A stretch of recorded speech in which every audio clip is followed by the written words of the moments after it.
He kai tāmoko Māori e kimi ana I ētahi wahine e hiahia ana kia tāmoko hia te taha whakaruna o rātou tinana. He wāhanga tēnei o tētahi whakakitena toi iwi take, hei whera I ētahi whakaro hou ki tēnei o ngā mahi toi. Anei a Waimane Anuri. Ko Julie Paama Pengelly, te manukura o te tarahiti o Te Tuhi Mareikura, hoi a hoki te kai whakahaere o te Pākihi Art and Body tāmoko I Tauranga Moana. I've been an artist for about 40 years. I lose count actually.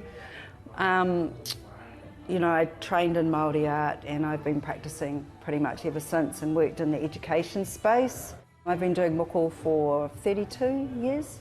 Tū atu I ana mahi kirituhi he kaupapa nō tāna, e hāngai ana ki te whakarite I ngā mahi toi iwi take no ngā tōpito o te ao. I have a particular kaupapa next year where I've been asked to provide works for an exhibition in Vancouver, and a friend of mine who's a tattooist, a traditional Indigenous First Nation tattooist, has curated an exhibition of 8 artists from all around the world. E aro nei a Julie ki te whakaatu I te rerehua o te ao Māori ki te ao, mā te mahi tāmoko whai tikanga Māori nei. It's been a while and I kind of need some fresh work sort of scaled up on what I've been working on. So I'm hoping that I can kind of scope some larger real estate, if you like, to do some creative pieces in preparation for that show.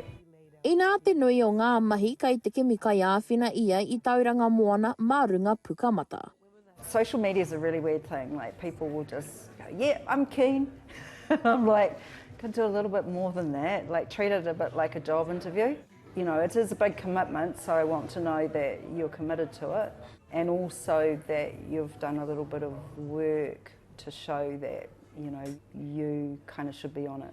Kei riro tēnei taonga, hei kai mā te ware, mā te upoko pi kaukau noa. Waimane Anuri, te ao marama.